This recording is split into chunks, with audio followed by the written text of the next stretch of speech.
Welcome back to English Listen Go. Sometimes, the most important part of an English sentence is the part nobody says. That sounds strange, especially if you've spent years learning that a correct sentence needs a beginning, a middle, and an end. But real conversations don't always work that way. Native speakers often stop halfway through a sentence, and somehow, everyone else understands.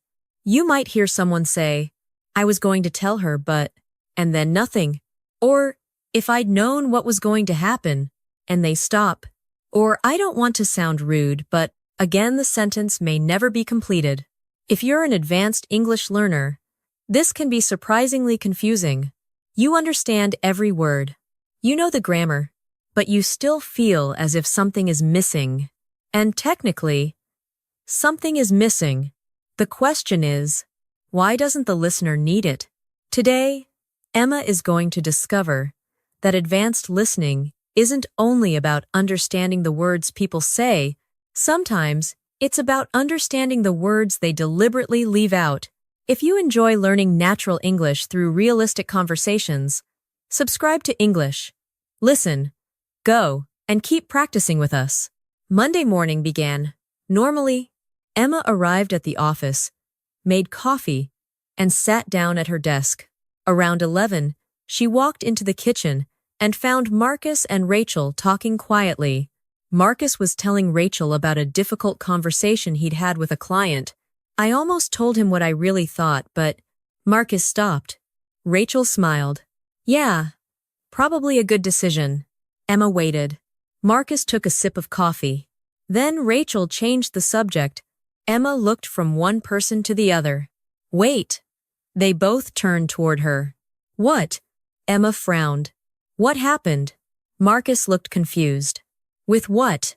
"You said you almost told him what you thought." "But..." Marcus smiled. "Exactly." "Exactly what?" Rachel laughed. Emma pointed at Marcus. He didn't finish the sentence. Marcus shrugged. "Didn't need to." Emma stared at him. "But what were you going to say?" Marcus thought for a moment. Probably something like, "But I decided it wasn't worth creating an argument." Emma nodded. "Then why didn't you say that?" "Because Rachel understood." Rachel smiled. It was obvious from the context. Emma wasn't completely convinced. To her, the sentence felt unfinished. Grammatically, it was unfinished. But socially, the conversation had apparently been complete. Later that morning, Emma began noticing the same thing everywhere. During a meeting, Daniel looked at a proposal and said, "We could send this today." Although, Rachel immediately replied, "Yeah, let's wait until tomorrow." Emma looked at Daniel. He hadn't finished either. A few minutes later, Liam said, "If the client had told us this last week." Then he shook his head. Nobody asked him to continue. Everyone seemed to understand. At lunch, Emma finally brought it up. "Why does everyone keep stopping halfway through sentences?" Marcus laughed. "Do we?" "Constantly." Emma gave examples. "I almost told him. But we could send it today, although, if the client had told us last week." None of those sentences are complete. Daniel nodded. "Grammatically, you're right. So, why does nobody care?" "Because conversation isn't a grammar test." Emma smiled. "I've heard you say that before." "Because you keep forgetting it." Daniel continued. "When people share enough context, they don't always need to say everything. Sometimes, the listener can complete the meaning." Emma thought about Marcus's sentence. "I almost told him what I really thought, but..." Daniel nodded. "What did you understand?" "That he decided not to say it." "Exactly. Did he need to tell you that?" "Technically, no." Then communication succeeded. Emma became quiet. She had always listened to English, as if every important meaning had to appear somewhere in the sentence. But perhaps that assumption was wrong. Daniel gave her another example. "Imagine I invite you to dinner tonight and you say, 'I'd love to, but..." "What would I understand?" Emma answered, "That you can't come." "Right. Do I need you to finish with?" "But unfortunately, I have another commitment, and therefore cannot attend." Emma laughed. "No. Exactly. Your tone, the situation, and the word. But already tell me where the sentence is going. Emma nodded slowly. So sometimes the grammar is incomplete, but the meaning isn't. Daniel smiled. Exactly. That sentence stayed with her. The grammar is incomplete. The meaning isn't. That afternoon, Emma heard another example. Rachel was talking to Marcus about a colleague. She lowered her voice and said, I don't want to say he's difficult, but Marcus raised his eyebrows. I know. Rachel never finished. Emma immediately understood anyway. She wasn't going to say something positive. The unfinished sentence actually made the meaning feel stronger. Emma found Daniel later. I think I'm starting to understand. Already. Don't sound so surprised. Daniel smiled. What did you notice? Sometimes, leaving the sentence unfinished makes the listener imagine the rest. Exactly. And sometimes that can be more powerful than saying it directly. Daniel nodded. Now, you're getting into implied meaning? Emma knew the expression, but this time she understood it differently. Implied meaning wasn't just about idioms or hidden vocabulary. Sometimes the meaning existed in silence. A pause, a look, a change in tone, a sentence that stopped before the most obvious conclusion. Before leaving the office, Emma heard Marcus talking to Liam. Marcus said, You could ask Daniel for another deadline, but… Liam laughed. Yeah, I know. Again, no ending. Again. Complete understanding. Emma smiled. This time, she didn't ask them to finish. On the train home, she opened her notebook. She wrote, An unfinished sentence does not always mean an unfinished idea. Then underneath it, listen to the context. Listen to the tone. Notice what the speaker expects you to understand. She paused and added one more sentence. Sometimes native speakers don't finish a sentence because they don't have to. Emma closed the notebook. For years, she had trained herself to listen for words. Now she was beginning to realize that at an advanced level listening required something more. She had to listen to what was said, but she also had to learn to hear what wasn't. Tuesday morning, Emma arrived at the office with a new challenge for herself. She wanted to stop listening only for complete sentences. Instead, she wanted to pay attention to what people expected her to understand without saying it directly. She didn't have to wait long. Around 9:30, Rachel walked into the kitchen holding her phone. She looked annoyed. Emma asked, Everything okay? Rachel sighed. It's my sister. She wants me to help her move this weekend. Emma smiled. And you don't want to? Rachel hesitated. It's not that I don't want to. Then she stopped. Emma waited for a moment. This time, she didn't ask Rachel to finish. Instead, she thought about the context. Rachel probably wanted to help. But there was a problem. Maybe she was busy. Maybe she already had plans. Emma asked. You already have something planned. Rachel nodded. Exactly. I've been planning this weekend away for almost 2 months. Emma smiled. She had understood the missing part. Later that morning, Emma told Daniel what had happened. I think I completed Rachel's sentence in my head. Daniel smiled. That's what native listeners do constantly. But how do you know what the missing words are? You don't always know the exact words. Emma looked confused. Then how can you understand? Because understanding meaning and reconstructing the exact sentence are different things. Daniel gave her an example. Imagine I say, I'd buy that house if it weren't so. And then I look at the price. What do you understand? Emma answered, It's too expensive. Probably. But did I actually say expensive? No. Could I have meant overpriced? Yes. Could I have meant ridiculously expensive? Emma laughed. Definitely. Daniel nodded. So you don't know the exact missing language, but you understand the direction of the meaning. Emma liked that phrase. The direction of the meaning, Daniel continued. Advanced listening isn't always about reconstructing every missing word. It's about understanding where the speaker is taking you. That idea changed the way Emma listened. She had spent years believing that successful listening meant capturing everything, every word, every phrase. every grammatical structure. But real conversation required prediction. People constantly used context to anticipate what was coming next. Sometimes the speaker finished the sentence. Sometimes they didn't. Later, during a meeting, Marcus said, "The client's idea isn't terrible. It's just—" He paused and looked at the report. Emma immediately understood. There was something wrong with the idea, but Marcus didn't want to describe it too harshly. Daniel asked, "Too expensive?" Marcus shook his head. "Not exactly. Too ambitious for the budget they have." Emma noticed something important. Even Daniel hadn't predicted the exact missing words, but he had understood the general meaning. Marcus was expressing a reservation. The precise reason still needed clarification. After the meeting, Emma asked Daniel about it. "You guessed wrong." "About what?" "Marcus's sentence. You thought he meant expensive." Daniel nodded. "And yet the conversation still worked." Emma thought about that.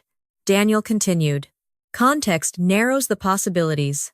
It doesn't always give you one guaranteed answer. So I shouldn't panic if I don't know exactly what someone means." "Exactly. You listen to what comes next. You ask a question if necessary." Emma smiled. "That's much easier than trying to read people's minds." Usually, that afternoon, Daniel gave Emma a small exercise. He started several sentences and asked her to describe the likely meaning. He began, "I'd love to come tonight, but—" Emma answered, "You probably can't." "Good. If I'd known you were going to be here, you would have done something differently." "Exactly. I don't want to criticize him, but—" Emma smiled. "You're about to criticize him." Daniel laughed. "Usually, yes." Then he tried another. "We could tell Sarah what happened, although—" Emma thought, "You think there might be a reason not to tell her?" "Exactly." Daniel leaned back. "Notice something." Emma looked at the examples. The missing ending isn't random. Right. The words before the pause create expectations, but was especially powerful. "I'd love to, but—" Everything before but sounded positive, but signaled that something was about to change. Emma wrote it down. "But equals contrast." Daniel nodded. "Not always that simple, but it's a useful clue." Emma laughed. "You just did it." "Did what?" "You said. Not always that simple, but—" Daniel smiled. "And you knew what I meant." Before I finished. Emma stared at him for a second. Then she laughed. "Okay. That's annoying, but useful." Emma started noticing other signals, although often introduced a limitation. The thing is, could signal a problem or explanation. It's not that could prepare the listener for a correction. If only often introduced regret. "I would," but frequently meant the speaker wanted to do something, but couldn't. These weren't mathematical formulas. Context still mattered. Tone still mattered, but they helped Emma predict what kind of meaning might follow. At lunch, Marcus asked Emma, "Want to try that new restaurant tonight?" Emma almost answered immediately. Then she smiled. "I'd love to, but—" Marcus nodded. "Bosu." "Yeah, I promised my friend I'd help her with something." Marcus laughed. "Look at you." "What?" Leaving sentences unfinished. Emma smiled.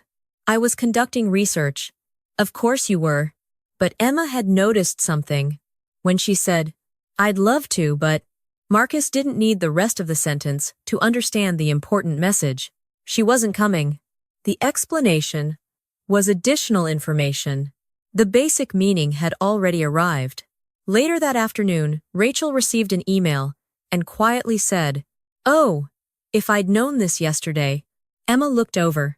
"Bad news." "Not exactly. But I spent 3 hours fixing something that apparently didn't need fixing." Emma immediately understood the frustration hidden inside Rachel's unfinished sentence.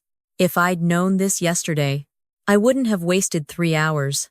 Rachel never said those words. She didn't need to. The situation completed the thought. By the end of the day, Emma had started thinking about conversation in a completely different way. A sentence wasn't an isolated object. It existed inside a situation. People shared information. They saw each other's expressions. They heard tone. They remembered what had already been discussed. All of those things helped carry meaning. Words were only part of the message. Before leaving, Emma opened her notebook. She wrote, "Don't ask what exact words are missing.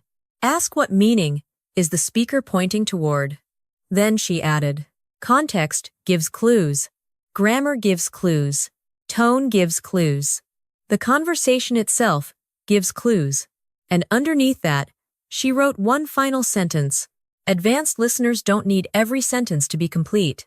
They learn to predict what the silence means. Emma closed her notebook.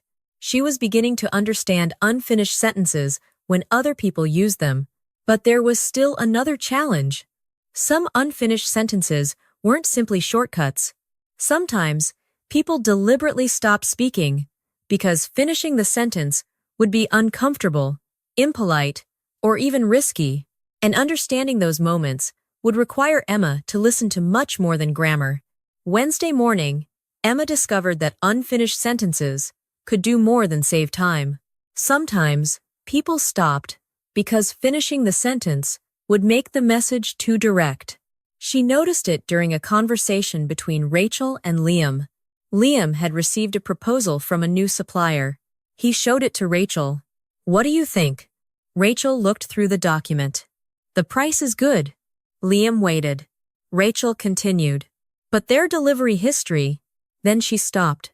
Liam nodded. "Yeah. That's what worries me too." Emma immediately understood. Rachel didn't need to say, "Their delivery history is terrible."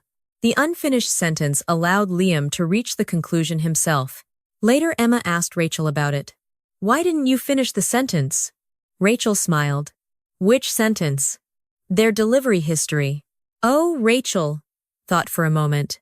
"Because Liam already knew what I meant. But you could have said their delivery history is terrible." "I could have." "Why didn't you?" Rachel shrugged. "Sometimes you don't need to say the negative part directly." Emma nodded. "So leaving it unfinished makes it softer."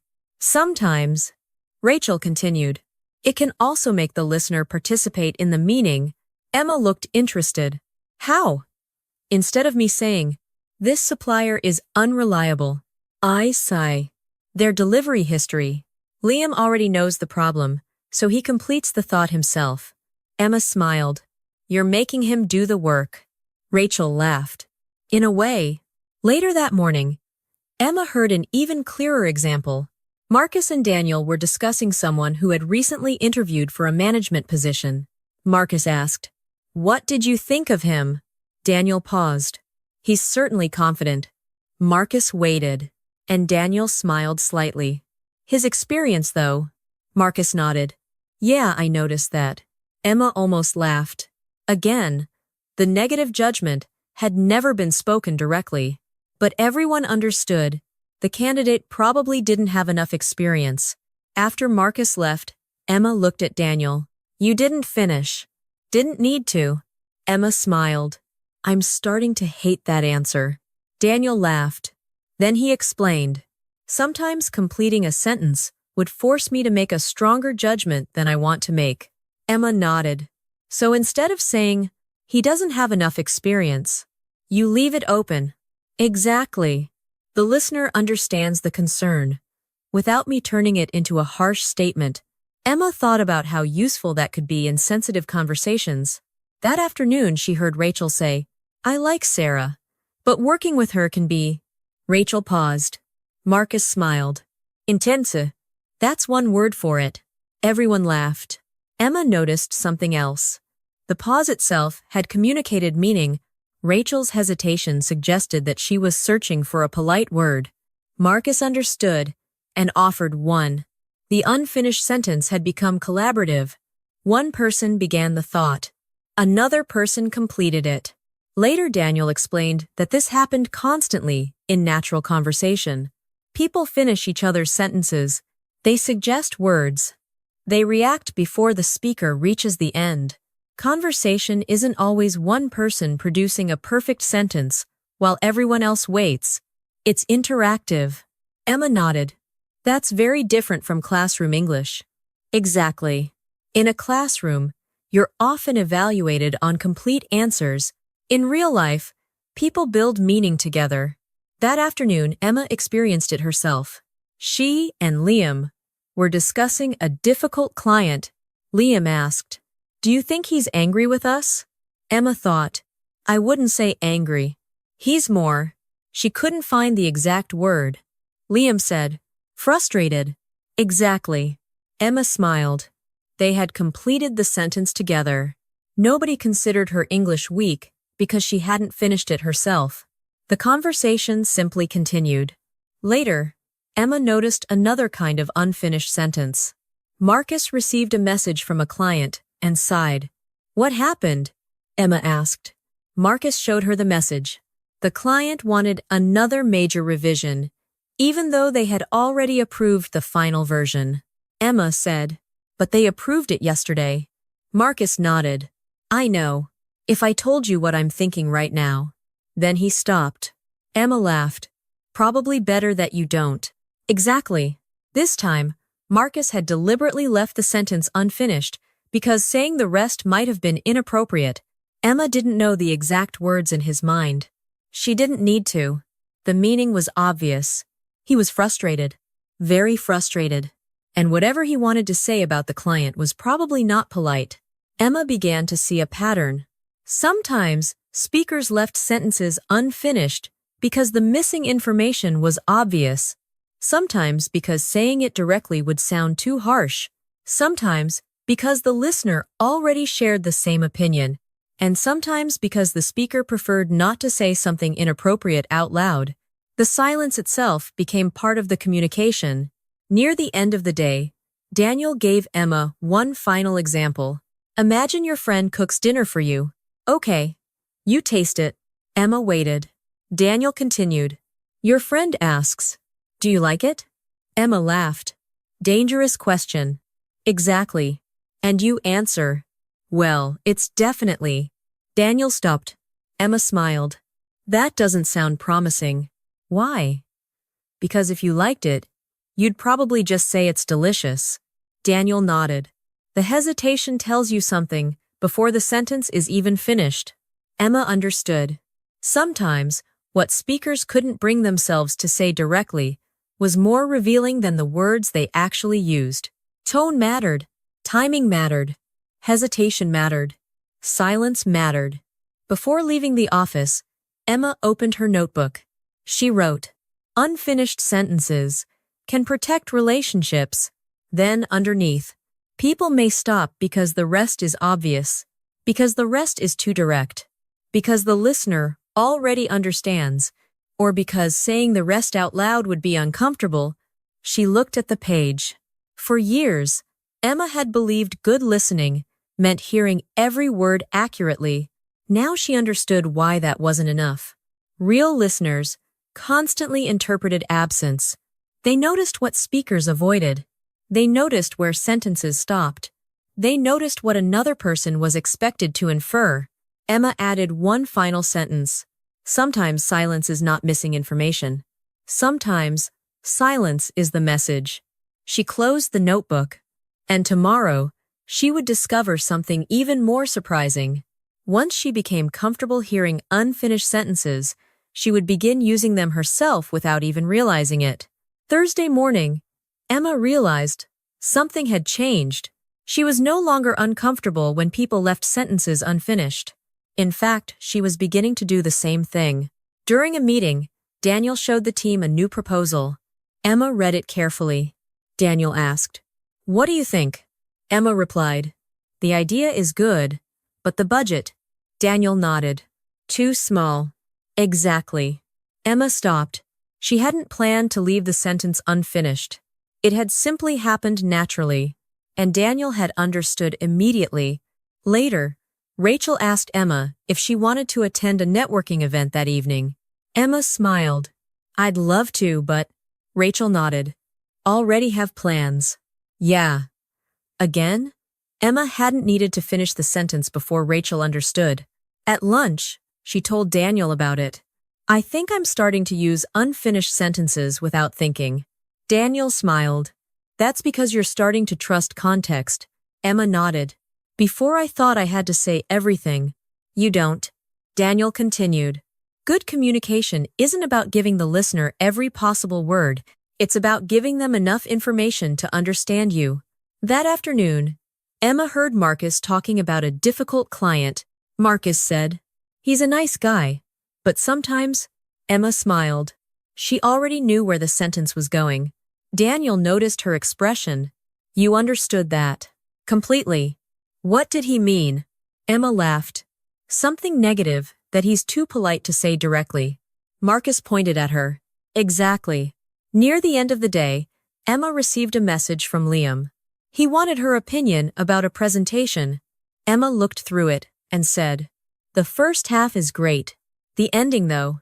Liam nodded. Too long. A little. Emma smiled. Again, the meaning had arrived before the sentence was complete. On the train home, she opened her notebook and wrote, "You don't always need to hear the end of a sentence to understand the message." Then underneath, context can finish what words leave unfinished. Emma closed the notebook. She finally understood that natural English wasn't always neat. Sentences broke off. People hesitated. Listeners completed ideas. And sometimes, nobody said the most important part at all. Yet the conversation still worked. Because real communication wasn't about completing every sentence, it was about completing the meaning. Friday afternoon gave Emma one final opportunity to test what she had learned. The team was discussing whether to accept a difficult new client. The money was good, but the company had a reputation for changing its requirements constantly. Daniel looked at Emma. Would you take the project? Emma thought for a moment. The money is attractive, but... She stopped. Marcus smiled. Exactly. Emma laughed. I didn't even finish. You didn't need to. Rachel asked. So you'd say no? Emma nodded. Probably. Unless they're willing to agree on clearer boundaries from the beginning. Daniel smiled. Good answer. A few minutes later, Liam entered the room. Did I miss anything? Marcus replied. We're thinking about taking the Henderson account. Liam's expression immediately changed. Oh, Emma noticed his face. Marcus laughed. Exactly. Liam didn't even need a sentence. His reaction had communicated enough. Emma smiled. This entire week had changed the way she listened to English.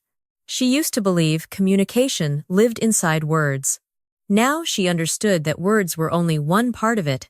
Context mattered. Tone mattered. Facial expressions mattered. Shared knowledge mattered. And silence mattered. Later that afternoon, Emma and Daniel walked downstairs for coffee. Daniel asked, So, what's the biggest lesson you've learned? Emma smiled. Do you want the complete answer? Preferably. Emma thought for a moment. I think I've been listening to English too. Literally. Daniel nodded. Emma continued. When someone didn't finish a sentence, I thought I had missed something. Now I realize sometimes there isn't anything else I need to hear. Because the meaning is already clear. Exactly. Emma continued. If someone says, I'd love to, but I probably know they're going to say no. If someone says, he's a nice person, but I know something less positive is coming. And if someone says, if I'd known earlier, I can usually understand there's some kind of regret. Daniel smiled. That's real listening. Emma looked at him. Understanding patterns, instead of waiting for every word. Exactly. Back at the office, Emma opened her notebook one last time. She wrote, Advanced listening isn't only understanding what people say, it's understanding what they expect you to infer. She looked at the sentence for a moment. Then she added, Sometimes the missing words are unnecessary because the context has already completed the message. That evening, Marcus stopped beside her desk. We're going out for dinner. Want to come? Emma looked at the work still sitting in front of her. I'd love to, but... Marcus smiled. Say no more. Emma laughed. And there it was. A completely unfinished sentence. A completely understood message. No confusion. No grammar problem. No need to explain everything. On the train home, Emma thought about how differently she would now hear natural conversations. She would no longer panic when a sentence suddenly stopped. Instead, she would ask, "What does the context tell me? What does the speaker's tone suggest? What conclusion am I expected to understand?" Sometimes, she would guess incorrectly. Sometimes, she would need clarification. But that was normal. Even native speakers didn't read minds. The goal wasn't to reconstruct every missing word. The goal was to understand the message well enough for the conversation to continue. Thank you for joining us on English Listen Go. The next time you hear a native speaker say, "I'd love to, but I was going to. Although, if I'd only known," don't immediately think you've missed something. Listen to the context. Notice the tone, and pay attention to what isn't being said. Because in natural English, a sentence doesn't always need an ending to have a complete meaning. If you enjoyed today's C1 C2 English listening practice, subscribe to English Listen Go and keep practicing with us. And remember, advanced listening isn't only about hearing every word. Sometimes, it's about understanding the silence between them.